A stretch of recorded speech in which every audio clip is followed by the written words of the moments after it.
So, welcome everyone. It's so nice to meet Thank across you. the pixels of light and across vast distances just in the blink of an eye.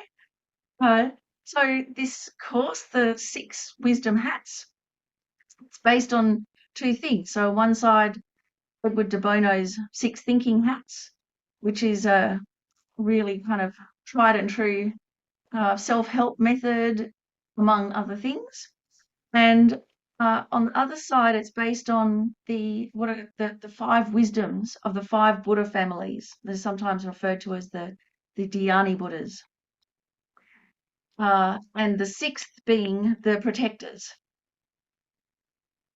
And what I kind of noticed was how these two fit in really well together. And I've also personally found that as a beginner with Buddhist study, it can often be quite difficult to kind of find the access in. And a lot of the modern self-help techniques I find really effective, really easy, and quite inspiring. And there isn't a similar component from the Buddhist studies because that maybe comes with the debate ground or things that haven't culturally come across to us. So putting the two together has been, I found, the exact right formula. Having the really practical day-to-day self-help stuff, all of those psychological techniques and life hacks, and then having the depth of Buddhist wisdom, because that's really what's missing on the self-help things. It's kind of approached as a band-aid measure for life rather than a way to completely liberate ourselves from the cycle of suffering. So put them together and we might have a really good method in particular for beginners. And if you haven't been brought up a Buddhist, then bridging that cultural divide, because we don't want to just magically transform into a Buddhist. We want to be able to have it as an organic development from inside so that we actually transform and change. We don't just kind of wave a wand and that's it. So, from a Buddhist point of view, as we touched on in the last couple of weeks, our identity, who we are, who we feel we are, isn't a solid thing. It's a fluid thing. And rather than thinking of ourselves as some kind of essence that has many layers or many different facets, but it's kind of like a solid base, it's more useful to think of ourselves as a process. And that way, if we identify as being a process of responses, a process of motivation, it's much easier to work with what we've got and to progress along a spiritual path. So on the baseline, we're kind of a process of reactivity most of the time. But if we bring our awareness to it and a altruistic motivation, uh, then we can really go places all the way up to Buddhahood, in fact. Of course, you don't need to be a Buddhist to be able to enjoy these kind of insights and the benefits. Uh, of course, on the first week, we looked through just very briefly Edward de Bono's Six Hats and how they categorize the different kind of modes that we uh, engage in or use as a human being. And then last week we looked at the Dhyani Buddhas, what the Dhyani Buddhas are, and their different wisdoms or family traits. So we can kind of think of these as archetypal qualities that we all have, but they're not yet fully developed, but we all have the potential for them. So that kind of set the scene. Now from this week onwards, we're going to do the deep dive each week into one of the Buddha families, those family traits, that wisdom, and also what happens if we don't develop it, where we just kind of have that baseline being clouded and confused, how to work out from that. Um, yeah, so I mean, the benefit of this is that we don't have to fall into those common pitfalls of kind of being pushed around by our life. You might sometimes feel like you've got to make decisions and you don't have enough time to get your head around the decision, or you respond to something, a situation, or a change of plans in a way that that you didn't really want to respond to, that you might regret later on. Uh, we might find ourselves shutting down a bit, either becoming cynical or becoming defensive because everything's too much, a bit burnt out. So if we've got these thinking hats, these wisdoms at our disposal, it guards against all of that. We're not caught out by situations. Not only that, benefit of day to day, but it really connects us with our deep human potential. And that's the kind of innate potential that we have that we can develop all the way to Buddhahood. So just before we do we'll do a little meditation to start. But I just thought I'd say that often the first beginning of spiritual growth, it comes from a problem. It's very rarely do we sit down and we go, oh, my life's going really, really well. I think I'll go to the Buddhist Centre now and see how I can make the most of my life. Usually we are motivated by when we have a problem or a challenge, a difficulty. So the thing about these wisdom hats is that actually what we need to have a problem or a difficulty or a situation to apply our wisdom to. We actually need something to work with. So it's great. If you've got a problem or a situation, fantastic. You're equipped for the class.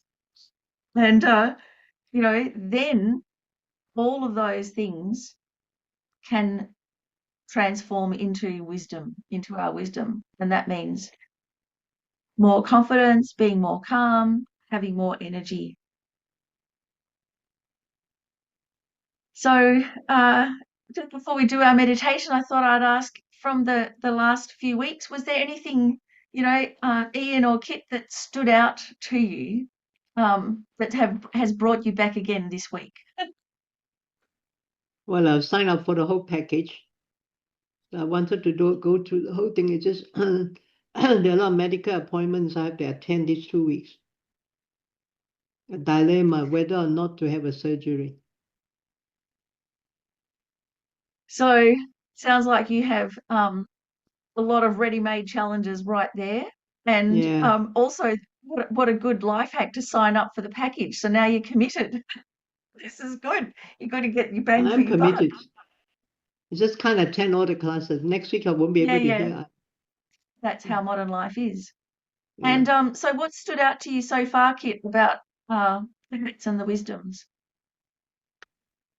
Sorry, about what I have learned. Yeah. A bit blur for last week's. So I've listened to the first week again. I think I was clear about the connection. I still haven't made all the connections yet. I think I have to read up a bit more.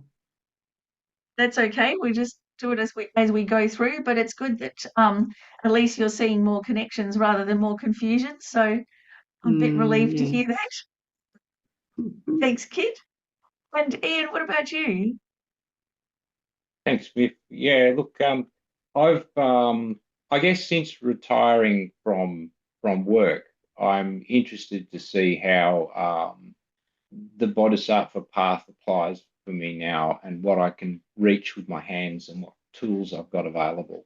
I'm a serial collector of tools, and that's kind of why I'm here, is to see, okay, what tools do we have here? And I'm looking forward to reviewing that second one, because I think the concepts of non-being, of self as dependent arising, is really interesting to me, and I'm wondering, how can I use all of this to help other people, Yeah. or beings of all sorts. And so that's really, that's what's brought me back. I said, what is it that I don't understand that if I understood it, I would be better at this?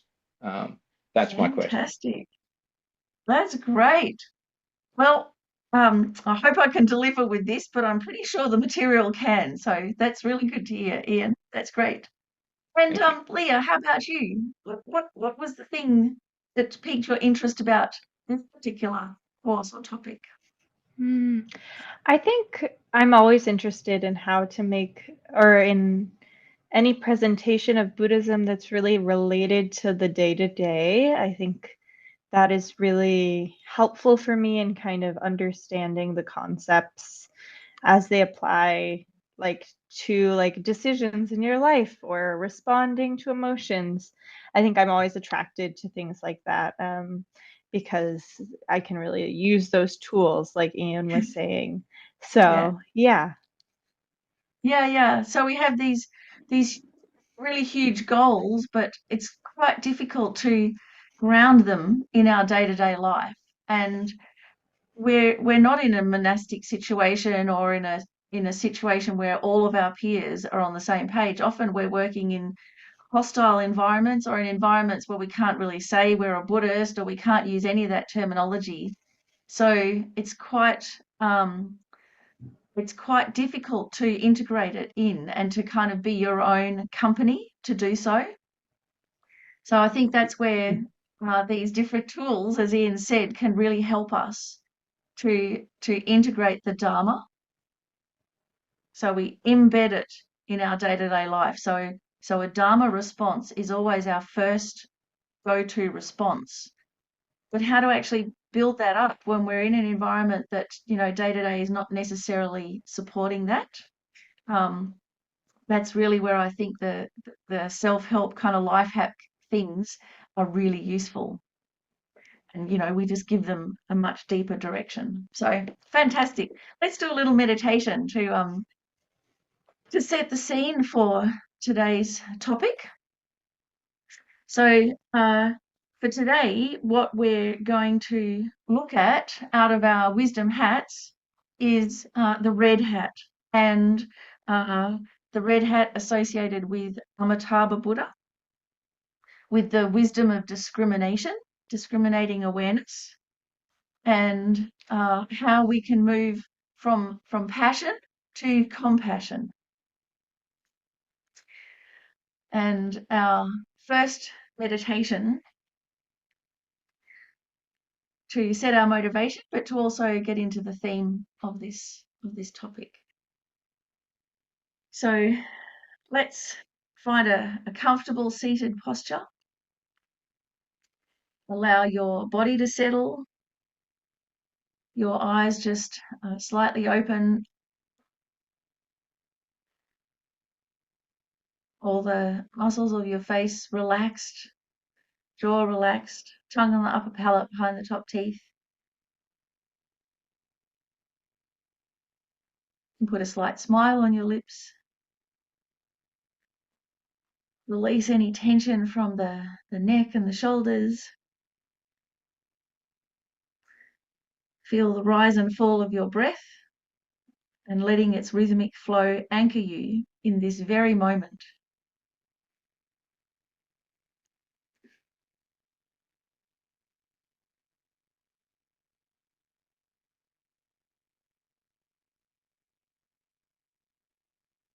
And with a sense of open receptivity,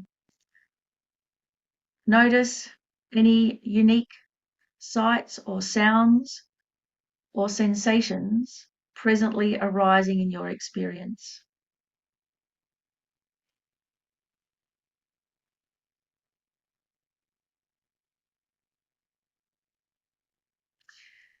Where you are in the world at this very moment is completely unique.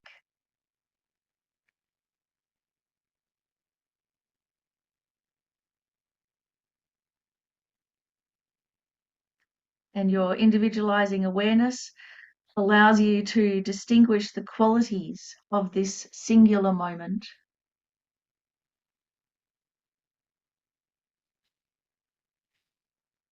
And rather than experiencing it as ordinary or mundane, we can appreciate its unrepeatable uniqueness.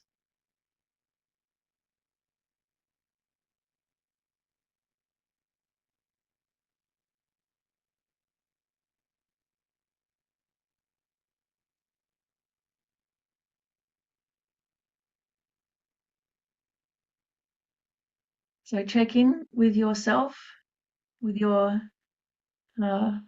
experience, your sensations.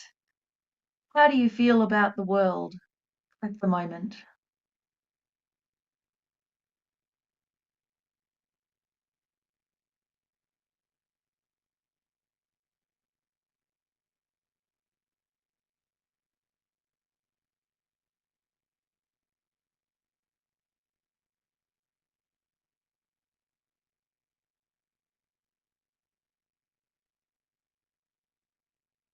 And in amongst all the emotional sensations, can you perceive this moment's vivid aliveness?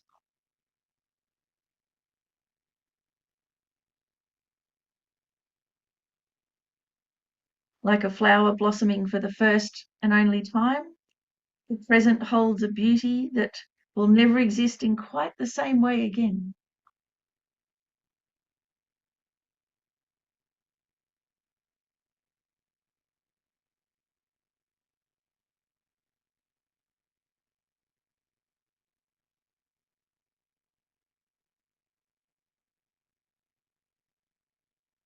So how might you honour the uniqueness of this fleeting moment? Neither grasping nor pushing away,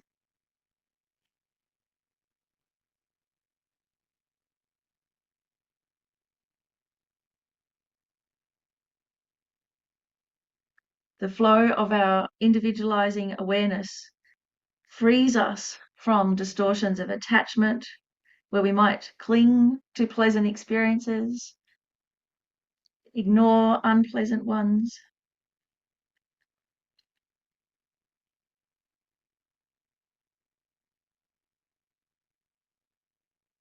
Try and get a sense of our individualizing awareness, where we can meet each experience with open curiosity.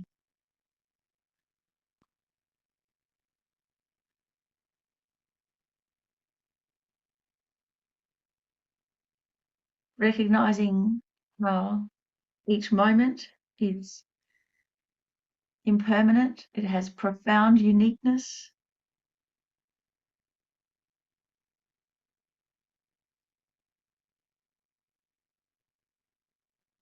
It has value without us needing to be possessive.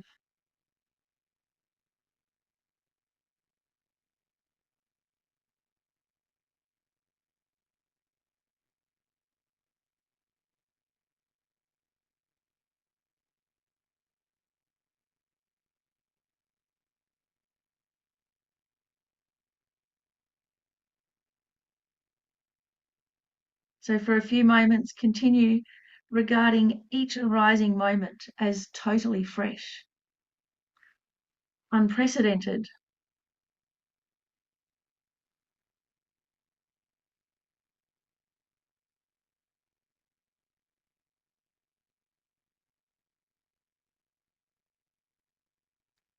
recognize your unique position in this world at present, comfortable and calm, full of promise, full of potential.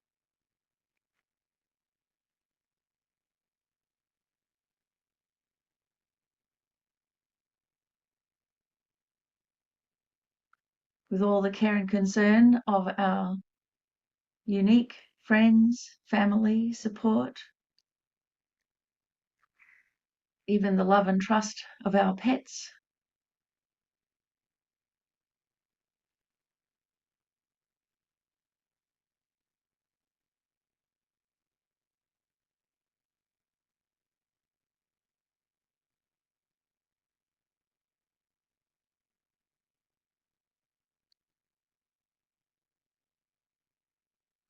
And then carrying this appreciation for our immeasurable uniqueness, we can set our purpose for today's class to bring to awareness all of those unique qualities within ourselves and others without limitation, all the way to full enlightenment or awakening.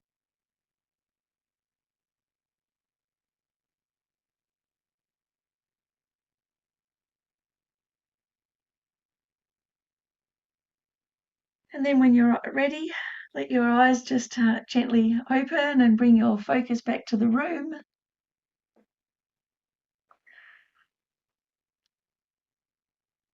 So each of our classes, we're going to have a couple of meditations, one at the beginning, one at the end, loosely on the theme of each of the wisdoms.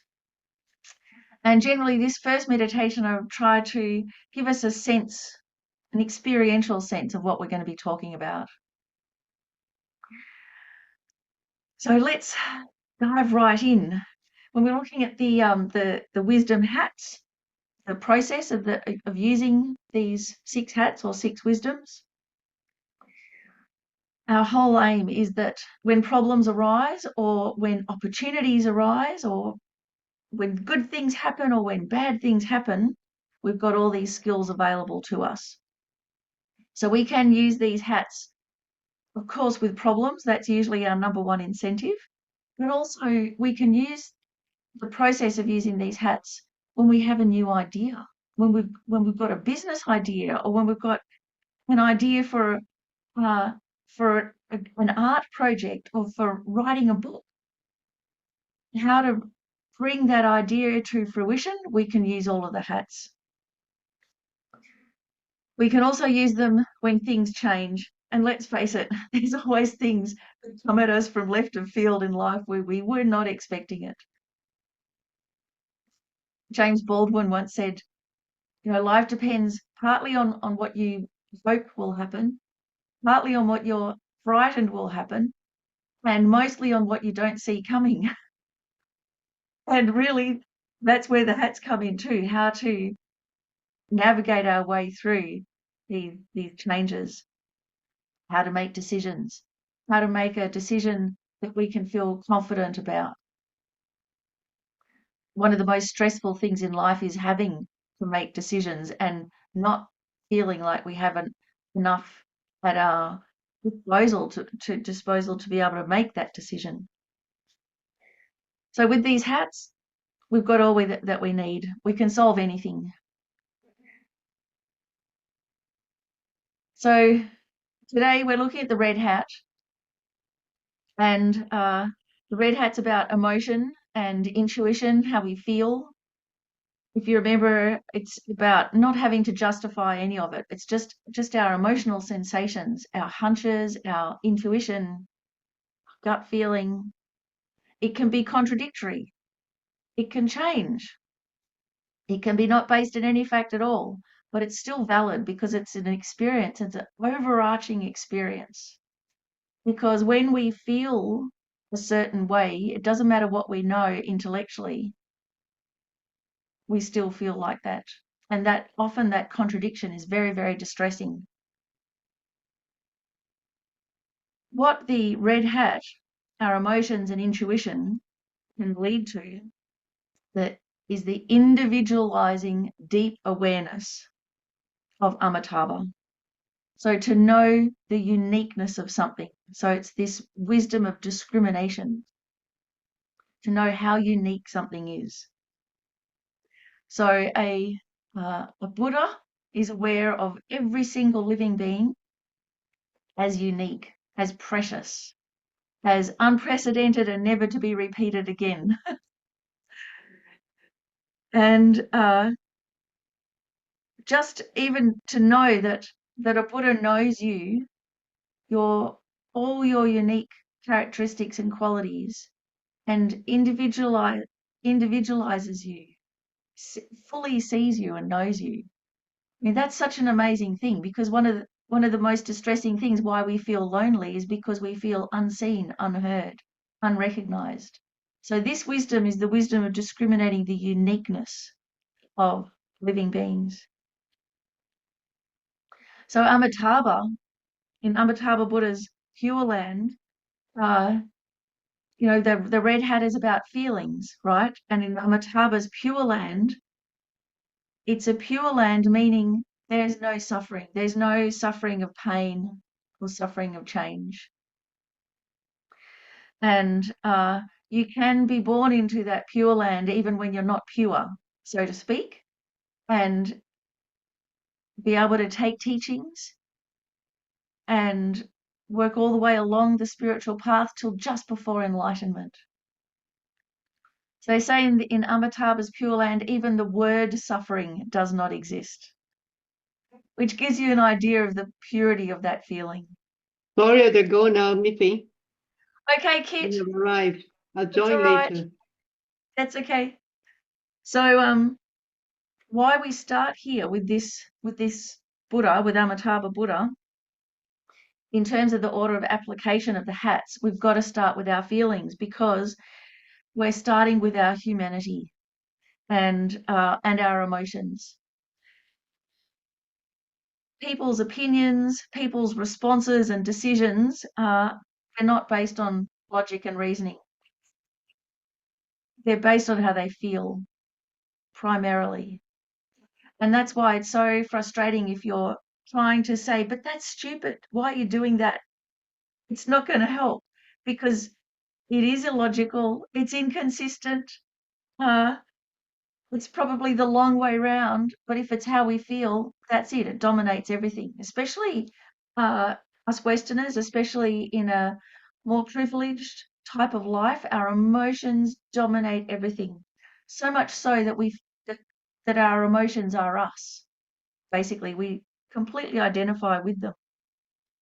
And then because we're well educated and pride ourselves of being logical and rational human beings, we feel terrible because our emotions don't match our intellect. So you might find yourself working in a Dharma center where you're here to help all sentient beings become enlightened, and you cannot stand somebody. It's like, how embarrassing. I can't let anybody know, you know, because it's totally against everything. So we push it down and we hide it. But this is just how things are. Our emotions don't match our intellect. That's okay. We have to start with the emotions first, not the intellect. We've really got to start where we are. Ian says, these people are my precious spiritual teachers. Yes, that's right, our precious teachers, because we just can't get away with anything, can we? So we can't change ourselves by ignoring our emotions or pushing them down. We can tame our emotions, though. We can't change others by telling them they're being illogical or unreasonable. We've got to start with the emotions first. And so what that means in practice is we've got to start with friendliness. So this is the go-to hack. If we start with friendliness, it's all going to be okay. In particular, I really have to take this one to heart, because I tell myself, you can't start with being right, start with being friendly.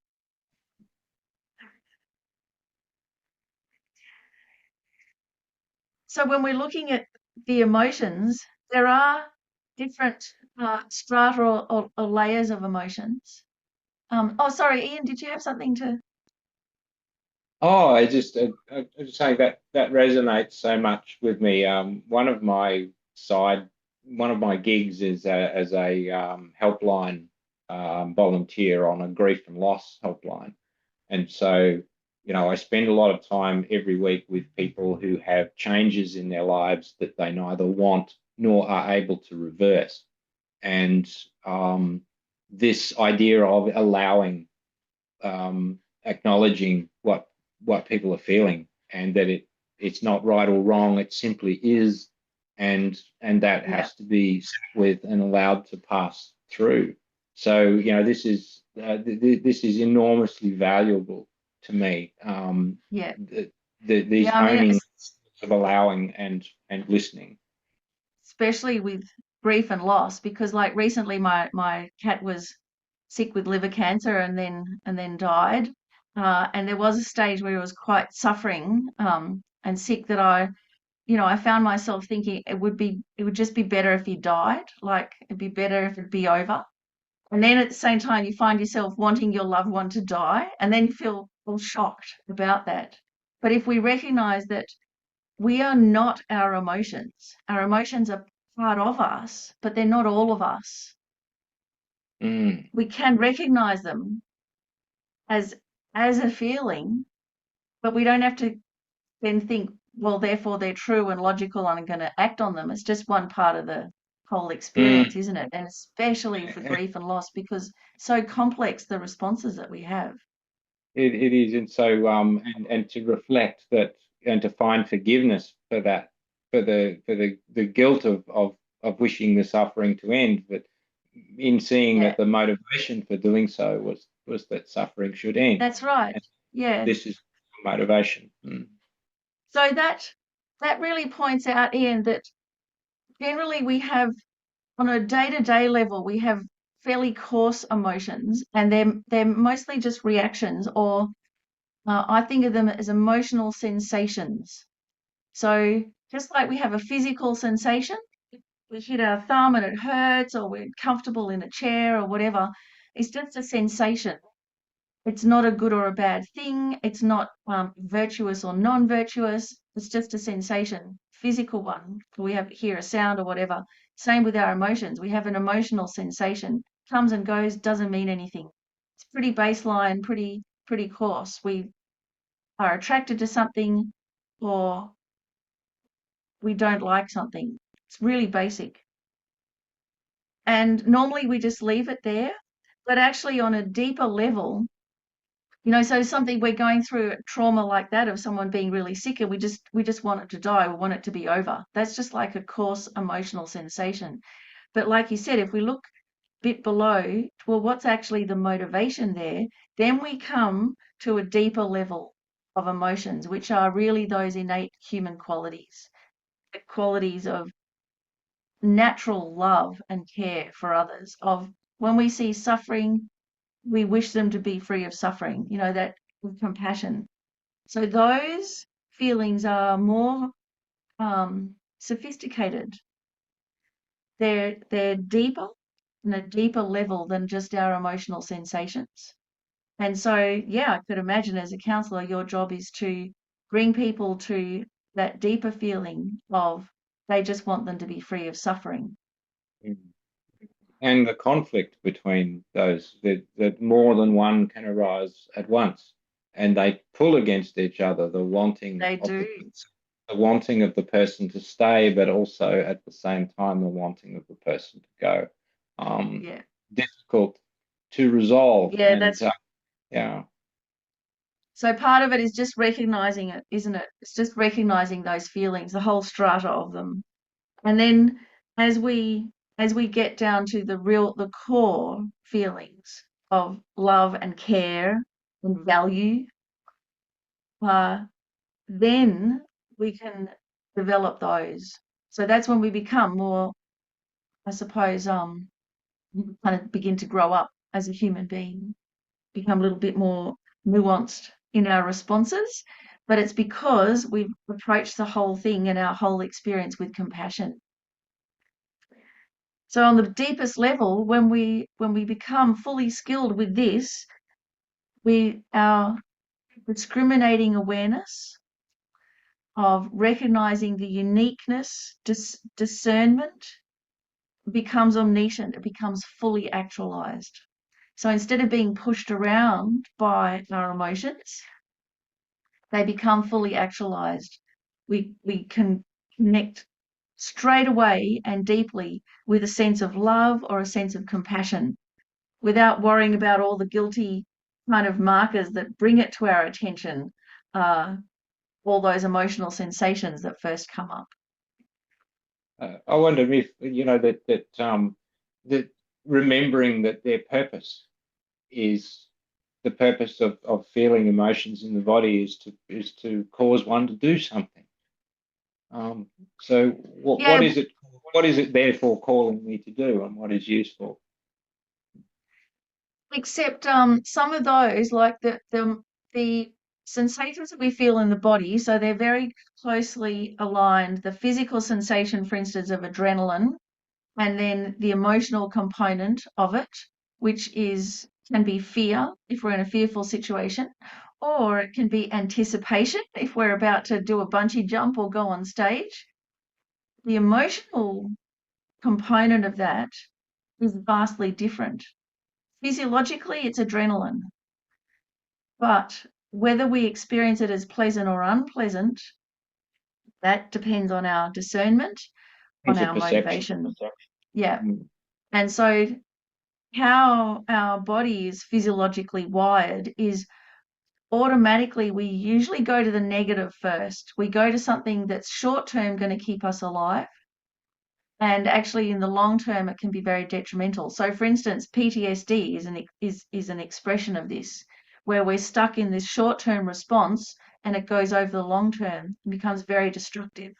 So that's why these short-term emotions that are so overwhelming that come over us like these huge waves, we've got to recognize that they're emotional sensations. They don't mean what they feel. They don't mean anything. That fight flight thing, it's a sensation. It doesn't mean we have to do it. And then we apply meaning to that, and sometimes yeah, that's right. things are not And then entirely accurate. it's not entirely accurate. That's right, of course, because it's a feeling. It's not going to be consistent. So then to get to the deeper feeling, which is really at the core of our being, which is love and compassion. And the distress happens, I think, when we get separated from that. So let's have a look. Okay, Amitabha, discriminating wisdom. So what we do, we begin with just asking, how do you feel about it? You probably do this in your counseling. This is the number one thing that we do. How do we feel about it? How do we feel about the world? How do we feel about ourselves? How are we feeling at the moment? The whole gamut. You might be quite comfortable in a chair but be feeling incredibly depressed. Or you might be in pain but feeling really full of hope about the future. It can be a whole range of things. And I know from having conversations with people that I've got to be really careful here that when we ask, how do you feel about it? Don't go, oh, well, don't be silly. That's okay. That'll never happen or whatever. Don't shut it down or try and make it make sense. Because it's not going to. Really, number one, got to acknowledge the fullness of that feeling. I'll just get the rest of the slide up and then we'll go through. So the disturbing emotion component of it. So this is where we have, our discriminating wisdom hasn't been actualized yet.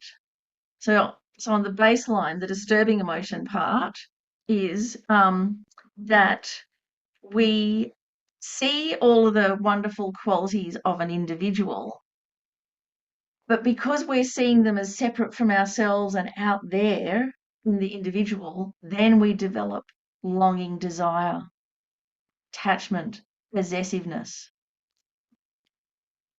To the extent that those two things of seeing the qualities and wanting them seem to happen simultaneously.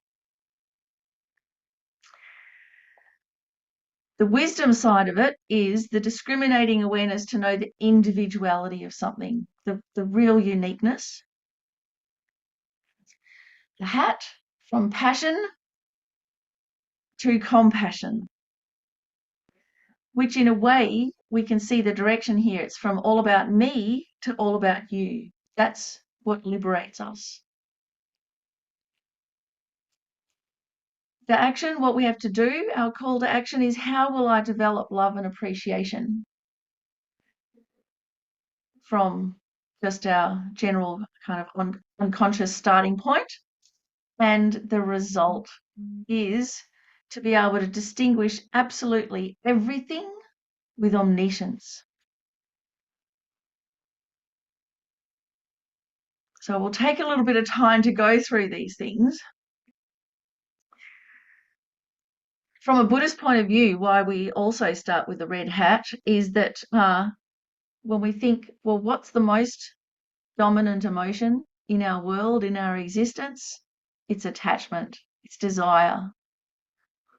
And in fact, from a Buddhist point of view, we live in a desire realm.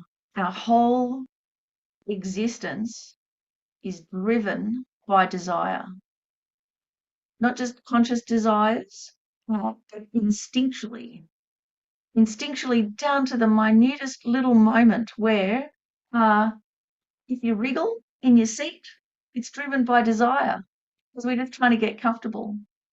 So every time that we can wriggle, it's okay. We have the desire for comfort and pleasure. We change around, and for a moment, that desire is relieved. And we think that's all fine as long as we can wriggle. But the moment we can't wriggle, oh my God, that's when the agony starts flowing in, isn't it? And that's the first time that we notice there's something wrong with this situation. It's when we can't wriggle anymore. So the first time that we realize that desirous attachment is a problem is when we can't get the thing. The whole time that we're anticipating it and lusting after somebody or looking forward to a holiday, it all feels good. Anticipation feels good. Sometimes it's the best bit about it, unfortunately. And this is the really tricky thing with attachment or desirous attachment, is that it feels good in the beginning. But it's only afterwards where we can't get what we want, or even we do get what we want, but then the next moment it's kind of the excitement wears off. That's when we discover that there's a problem. But at the beginning, again, because it feels good, we think it is good.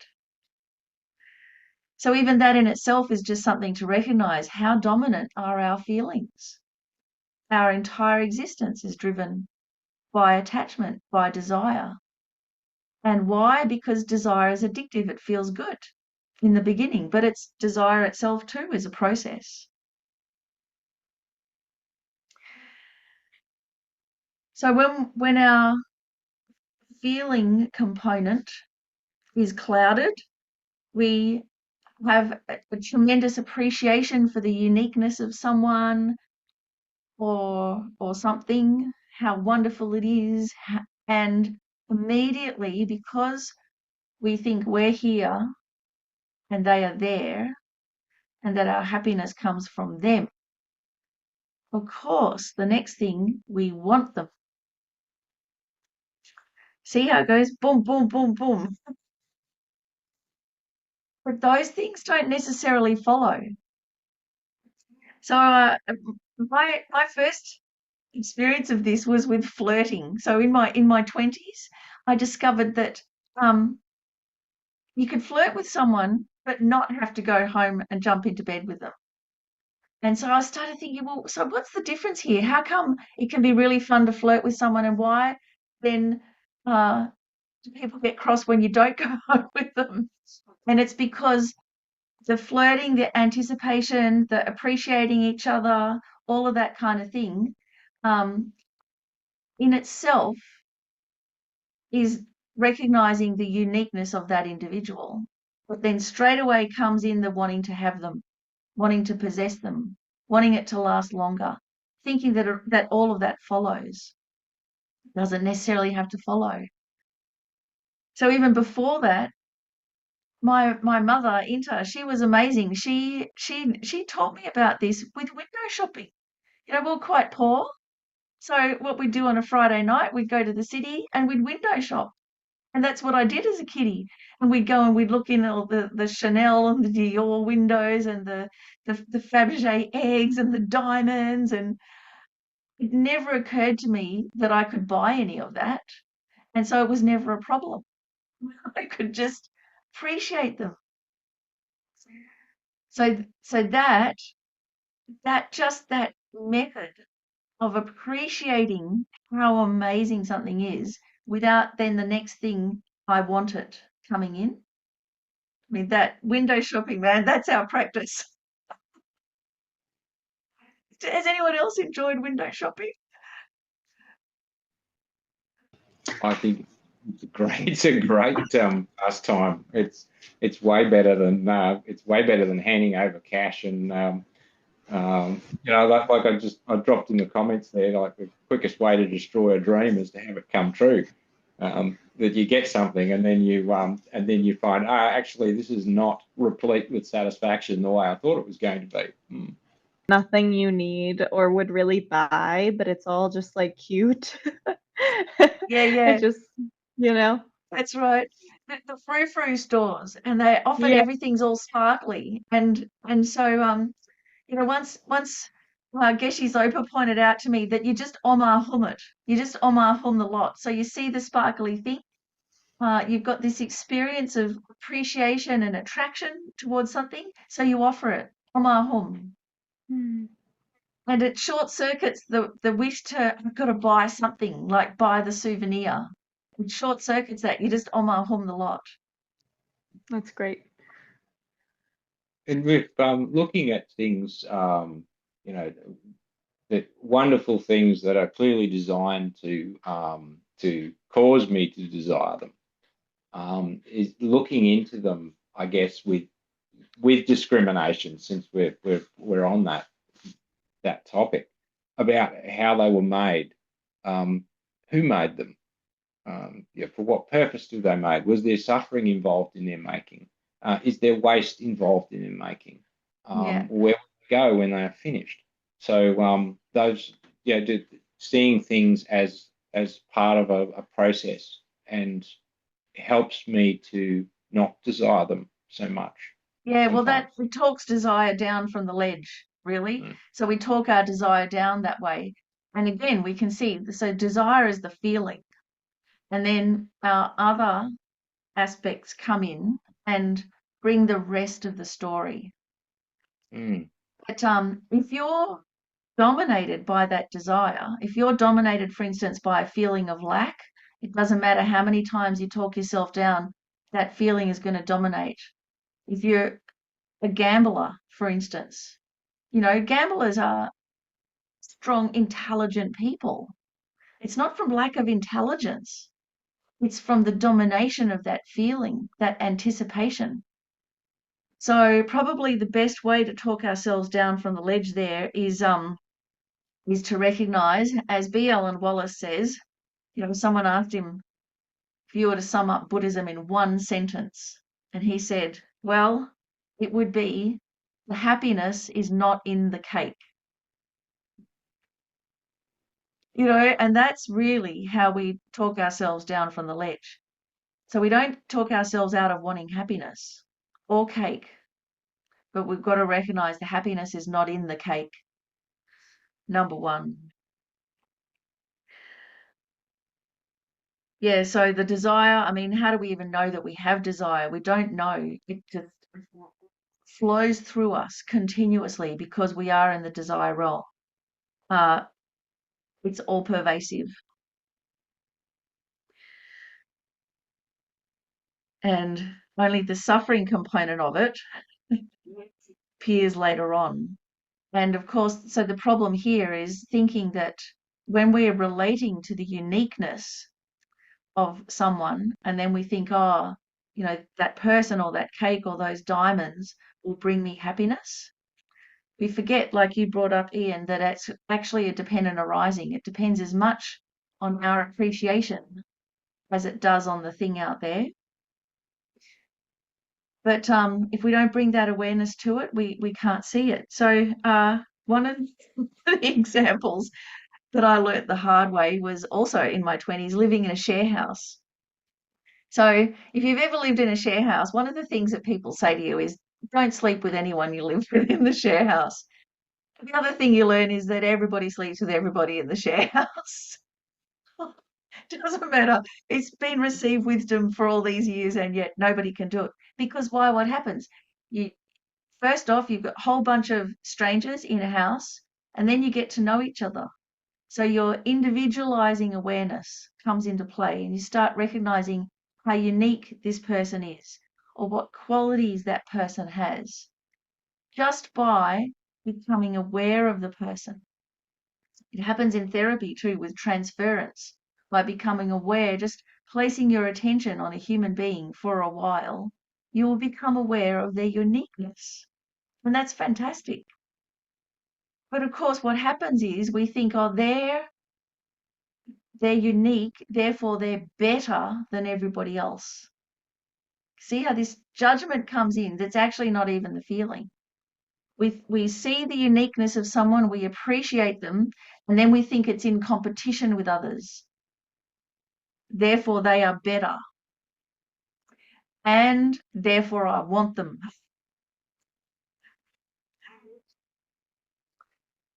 And so, of course, the whole trajectory of a share house, well, we know how that ends, doesn't it?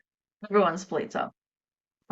Maybe at the end of that, when you see each other a few years later, you can have a genuine appreciation of them without it being so extreme. Another example I can give you, though, of how we can do this is, for instance, say a zookeeper. So a zookeeper, how can you say this animal's better than that animal? A zookeeper loves all the animals. They're very, very different. They have different characteristics, different personalities, different things to be careful and wary of, but you love them all. And it's not like, well, I love the tigers, they're better than everybody else. So this is where we can really pick up this thing where you can have full appreciation of the uniqueness of a living being without therefore thinking they're better than everybody else.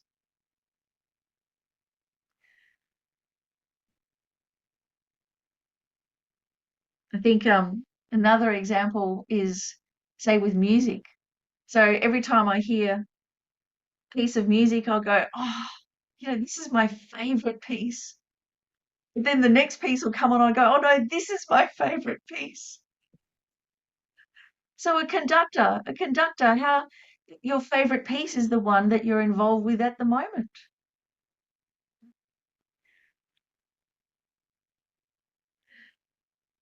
So how are you going? Are you getting this sense of how we can really appreciate the uniqueness of something without then adding on the extras, either wanting to have them? I like that, and the connection into music, because I'm in a few bands and play with, I get to play music I like with people I like, which is very nice, and it's something which only exists while we're making it. As soon as we stop making it, it stops existing, and that's okay, because we can do it again some other time, or play something else, and that is, it's the transience of the music that makes it precious and makes it so much fun to just creating that moment there, and then it's gone, and that's okay. You can't hold on to it anyway. So yeah, we'll just do it again another time. Actually, that is a really brilliant example of it, and that's that how ephemeral music is. You cannot hold on to it. That impermanence, that it is unique and it'll never be repeated ever again. If you play a bum note, it's gone, baby. Just forget gone as about well. That's true. But usually we think, oh, if it goes, if I can't have it, like people say with relationships, oh, I don't want to be hurt anymore, so I won't have a relationship. That kind of thing. But we don't do that with music. We don't go, oh, I'm not going to go to the symphony concert because I can't bear when it's over. We recognize it's going to be over. And we're okay with that, just like you said. So again, that gives us this idea of when we really recognize impermanence, we can appreciate the moment and let it go. And it makes us appreciate the moment even more. So with living beings, with relationships, with our possessions, number one, they're by nature impermanent. And we ignore that at our peril. But of course, our feelings don't recognize that. When we go to a concert, we know it's going to end. We've got all the signs to tell us it's going to end. I don't know how kids are. I mean, kids might be upset when it ends, I know when I've read a book and it comes to an end, I'm like, oh no.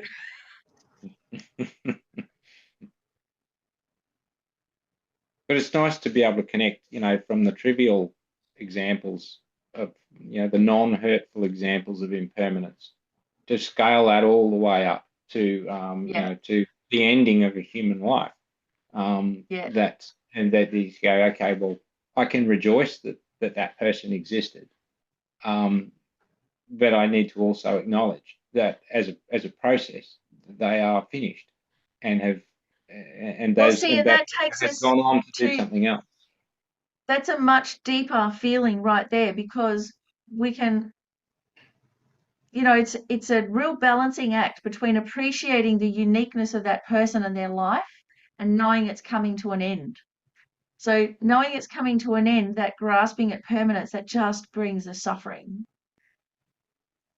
But it's just a slight nuance to not just, but to focus on the uniqueness and the qualities and appreciate them. So actually, I found, like, when my cat was dying, that I've had a couple of cats die, but this one I wasn't upset at all, and I was trying to figure out why. And why was that this time I had a bit of control over the situation, and the cat was inside, and I was able to help the cat. And previously, the other cat had run away, and I could see it under the next door neighbour's house, and I couldn't help it. And it was that feeling of helplessness and not being able to alleviate their suffering or comfort them. That's actually what was distressing, not that they were dying and I wouldn't see them again for a while till next life. So, but it But really struck me this time that this time it's a natural process. All of our lives come to an end. We can help in the life and we can help out of the life. And of course, we'll meet again later on because karmically we're connected. So uh, that was a totally different experience. And paradoxical to realize that it is love and compassion which is the source of discomfort and and and and sadness Well, and kind of, suffering. except that I think the love and the compassion carries us through, and it's the other things. It's the wanting to possess, wanting to Mm, control, um, wanting to grasp at permanence, all of those things. We do that without seeing that actually the uniqueness, the transience of that experience and that person um, makes it even more special, makes it even mm, more enjoyable in a way. So you can see how the drawbacks of attachment, actually, it's the attachment of that grasping at permanence or the possessiveness. That's what ruins the relationship. The recognizing the uniqueness, the qualities, how amazing that being or that piece of music or that piece of cake is, that's not the problem. It's the other stuff that's the problem.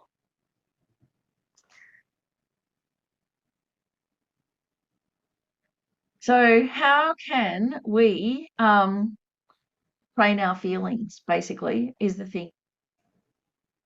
And from the point of view of Buddhist practice, we can train our emotional response so it's genuine. We can learn how to be more compassionate and more loving, and it's genuine. So anyone who's worked with human beings, if you're going to have that sustainable, you have to figure out a way to train your emotions, don't you? There's just no other way around it. And it's not that you pretend to be a nice person and actually you're horrible and you hate everybody underneath. It's not like that. We do genuinely train our emotions. And His Holiness the Dalai Lama has said this, that um, we have these innate good qualities, an innate sense of fairness, of care, of love, of affection. It's all there. And what hampers that is fear, danger, grasping, attachment, all of those things. That throws a spanner in the works. But those things that hamper us are on a more superficial level than those innate good characteristics that we have. And I think that's different from Western psychology. I don't think Western psychology looks at things like that. It's a really fundamental difference. That it's yeah, beginning I think to. Western psychology is the other way around. And I wonder, that there's a grasping too at the emotions themselves, that they're wanting to hold on to those, the desire to hold on to anger in the hope that it will, it will get some kind of result, or holding on to a feeling of pleasure, but they can't be held on to. They are themselves transient and must be allowed to. Yeah, I mean, I remember having a boyfriend who his biggest fear was to lose his sense of desire. And I'm like, what? Get that? Isn't that what drives you insane? But no, his whole existence was determined on a feeling of this emotional sensation of anticipation. And he was addicted to it. He couldn't get below that. He just needed that sense of anticipation all the time coming in from outside, new things, exciting things, and became incredibly possessive and amazingly jealous. So, I mean, this is the destructive nature of desirous attachment, that he was so jealous of me talking to other guys, even just talking. Like in my job, I had to talk to men and women. So he couldn't handle me talking with men. So I changed my job. And so then he started getting jealous of the people that I'd talked to in the past. That's when I realized this isn't going to work. He was jealous of the relationships I'd had in the past. I mean, what can you do? So They're yeah, very difficult to get rid of. Yeah.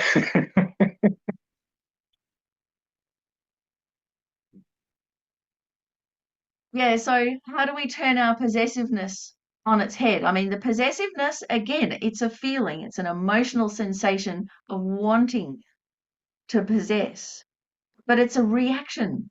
It's reactivity. It's not a core emotion of love or compassion. It's reactivity, and it comes from the mistaken thought, as B. Alan Wallace said, that the happiness is in the cake. The happiness is in the person. And so then, of course, we want the person and all of those things. So in a way, it's got its own terrible logic if we start off on a wrong premise. So how do we turn possessiveness on its head? So instead of wanting them, you want the best for them. So that's from passion to compassion. Instead of wanting to possess that person, instead of wanting them for me, we want the best for them. So the whole direction of our feelings now go the other way. The focus isn't on me. It's not on me and what I need. It's on them. We want the best for them. If we really cared about them, we want the best for them. If we want the best for us, well, that's attachment. That's not love. That's not care. And it's going to bring disaster. It might be fun in the beginning, but it never lasts. So the love and the care wants the best for them, and that lasts forever. And it doesn't depend on how they act or what they say or even what happens to them. It just depends on our humanity, on our friendliness. So It this did is take how we me a can. while. Sorry? No, sorry, I was just saying it did take me a while, Mif, to realise that that I was a much better partner and husband when I was responsible for my own happiness. That, that can take a little while. That's a process of constant refinement, and I'm sure you'd have to ask my lovely wife Rose as to how that's going. How are you going on the can't exam answer. of life and love? I'll let her fill out the scorecard and I'll accept the result. Yeah, it's interesting. I feel like a lot of like at least American culture, tell me what it's like there. But the way we talk about love is getting what you want, really. What do you want from this person? So it's so know. different. It feels like a It's all totally about, different concept. and it's it's been it's quite pernicious because the wellness, well-being movement has kind of corrupted the whole thing, so that we start thinking, well, what about me and my needs? And that again, it's a tunnel vision thing, because you and your needs will never have enough if you approach it like that. It will never be enough. And I had a real insight into this. I just for a while I felt like I was a walking black hole of just nothing satisfied. Nothing was enough. Just so needy. It just like terrified everyone around me. But this, I mean, what about me and my needs? It's legit. It's valid. We do have needs, but approaching it like that, as if that can be satisfied from outside, from buying a spa treatment or from everyone treating me nicely, no way. It's never going to be satisfied. The happiness is not in the cake. So this is really so dangerous with the wellness industry, because you've got a legitimate need, me and my needs, and a terrible way of going about it. And of course, the way of going about it generates billions of dollars every year. So who's going to stop that? Huh? There's my cynicism talking. So again, me and my needs, we've got to get to our deeper, more core human values and human emotions, which is, well, what makes us happy? It's when the ones we love are happy. Basically, that's it, isn't it? Children, partner, pets, kids at school, whatever it is. When they're happy, then I'm happy.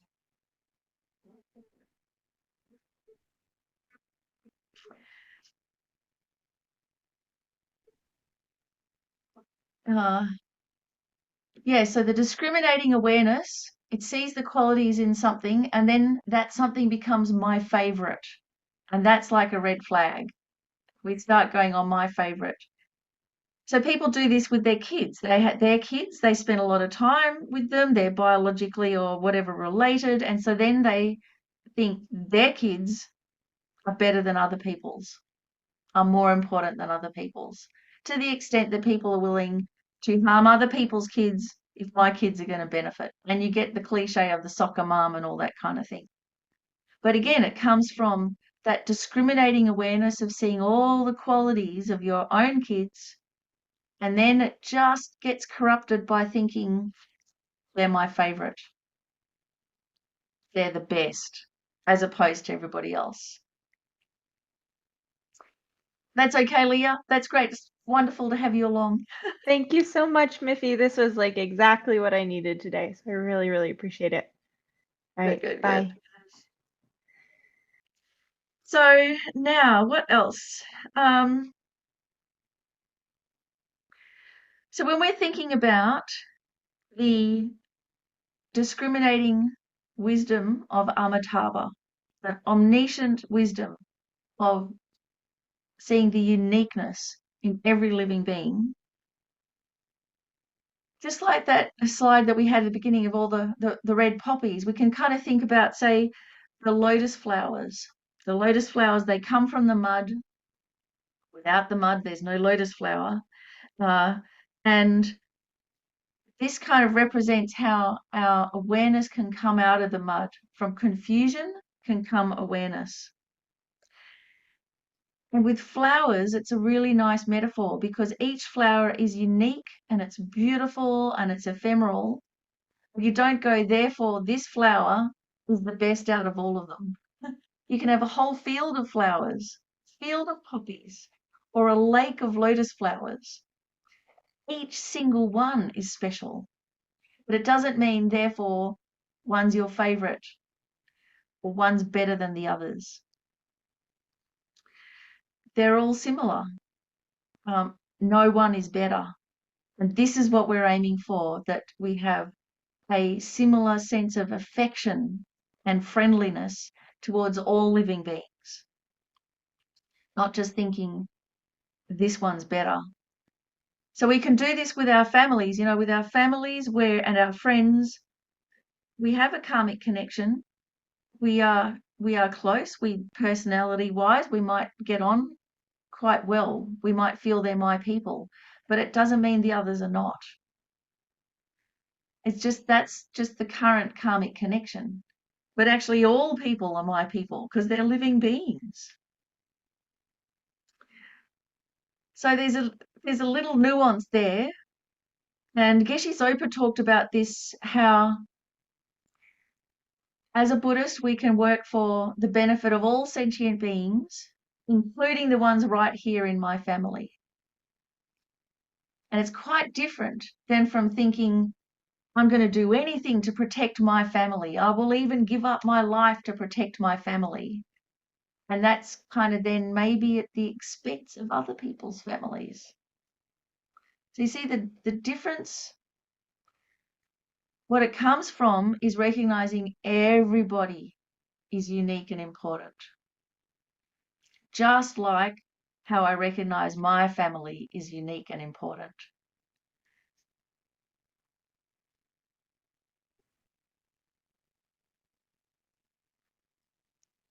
And all sentient beings, all living beings, they need to be seen and valued. That's a primary need that we have, isn't it? And how amazing that the Buddha does see us and value us, each one of us as we are. I mean, that in itself is just such a relief. So just before we do our meditation, I do remember, I can't remember where it was, this story I heard about a get together in America. And I don't know if it was like in the past with Dr. Martin Luther King or if it was more contemporary example um, of a band or rap group or something. But there was a whole stadium of people, mostly black, and the person there who was giving the concert made everyone repeat after it, I am somebody. I mean, how amazing is that? So if you come from a disadvantaged background, if you every day suffer the the assault of racism, and if you've been brought up like that, a difficult environment, feeling like a second class citizen because you're treated like a second class citizen, to be in a huge group, 30,000-40,000 people, and to say, I am somebody. Just that simple recognition. Everybody is somebody. I mean, so incredibly powerful. And all of us in samsara, we are somebody. And Amitabha Buddha is the one who notices. We've kind of gone through quite a lot with the discriminating wisdom with Amitabha Buddha. Out of our mandala of the 5 wisdoms and the protectors, we've revealed one hat, the red hat. And the wisdom is distinguishing absolutely everything with omniscience. So recognizing every single living being matters, unique, special, important. Why? Because they have feelings. So this is the power of the red hat thinking, becoming this omniscient wisdom of discrimination, discriminating awareness. So let's do our final little meditation.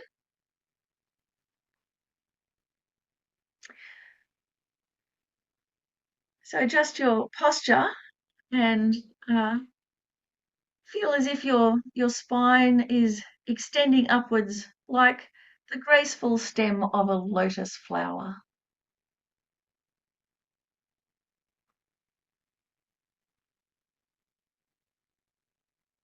And as you breathe deeply, imagine drawing energy up from the earth, allowing it to slowly permeate through your whole body.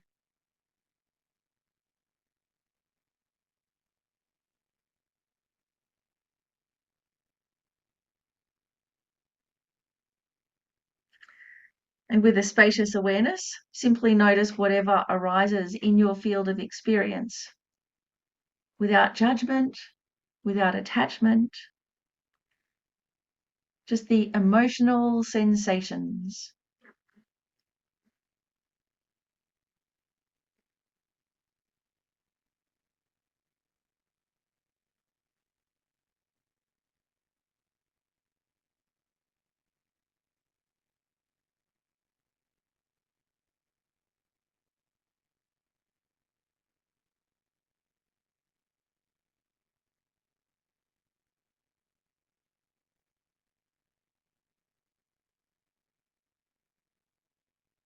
And then without getting lost in the details or involved in the content, allow your individualizing awareness to become aware of the details of each moment with striking clarity as a flow of awareness and clarity.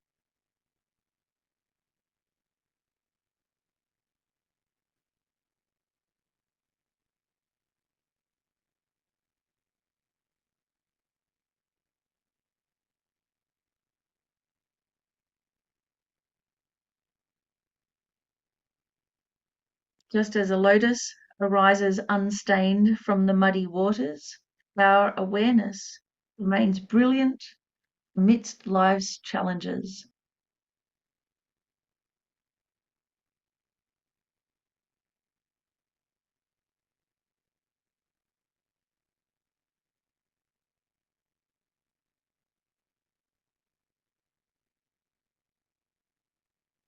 Can you behold the iridescent uniqueness shining through each sight, each sound, each sensation?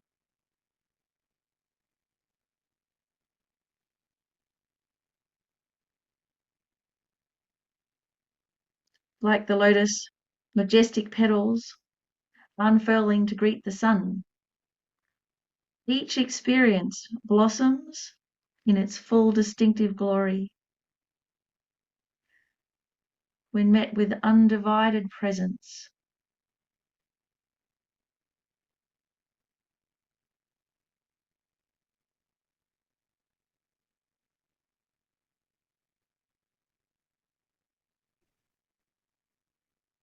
So how might you offer this same tender awareness to all aspects of your inner world?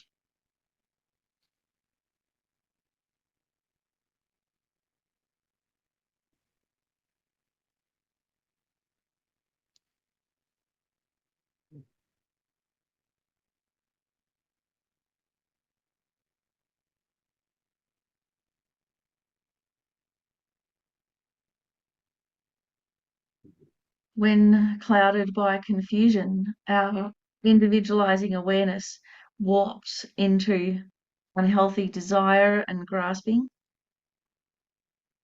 We become consumed by longing, craving for particular experiences, people, or objects. But our unobstructed individualizing awareness allows us to cherish the richness in all phenomena without possessiveness.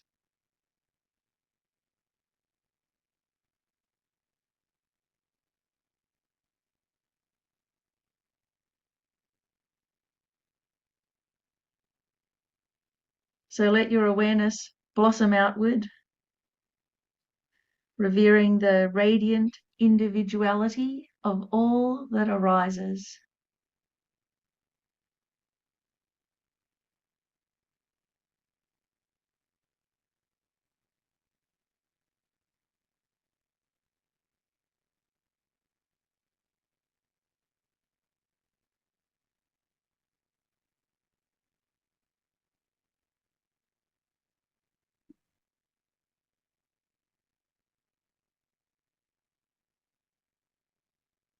And so then dedicate this meditation and the class to the fulfillment of all your potential. All your unique qualities are actualized. May you bloom into a fully realized Buddha, just like a lotus blossoms from the mud, so that you can bring all others along with you into a state of lasting peace and happiness.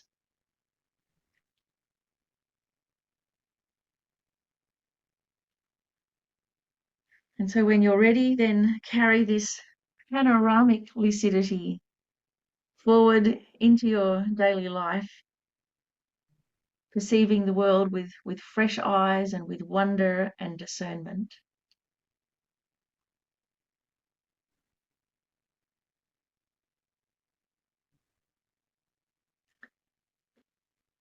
Okay, so our takeaway, our things to remember for the coming week. With the hats, and in particular the red hat, it's from passion to compassion. We're trying to distinguish everything with omniscient mind, and recognizing how our appreciation comes from just the simple act of attention. It's not from the thing out there. The value actually lies in our recognition of the value, because the value is everywhere.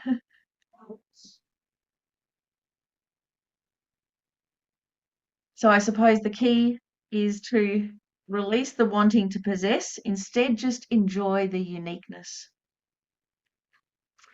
How do we get started? Check in regularly. How am I feeling? Just simply ask. As Lamieshi says, just check in.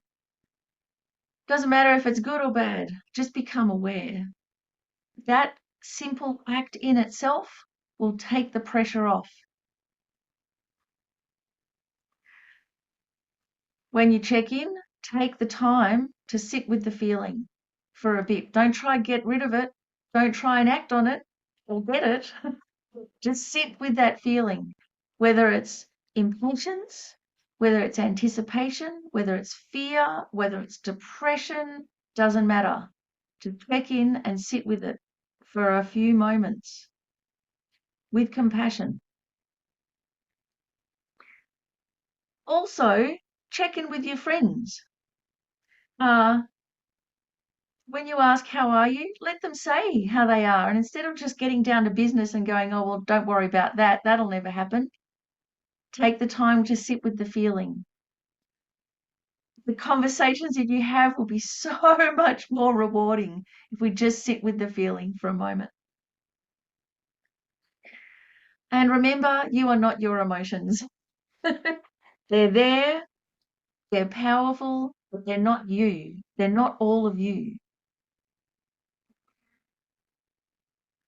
And that also will take the pressure off, because then we don't have to make our emotions make sense. They're just our emotions. So next week, we're going to be having a look at the white hat. So the white hat is all about facts. What's happened? What's the bare bones of the situation? Just the facts, ma'am. And the wisdom is called the mirror-like wisdom. The mirror-like wisdom, or camera-like wisdom of Vajrayana. So that's our next exciting installment. I hope to see you then.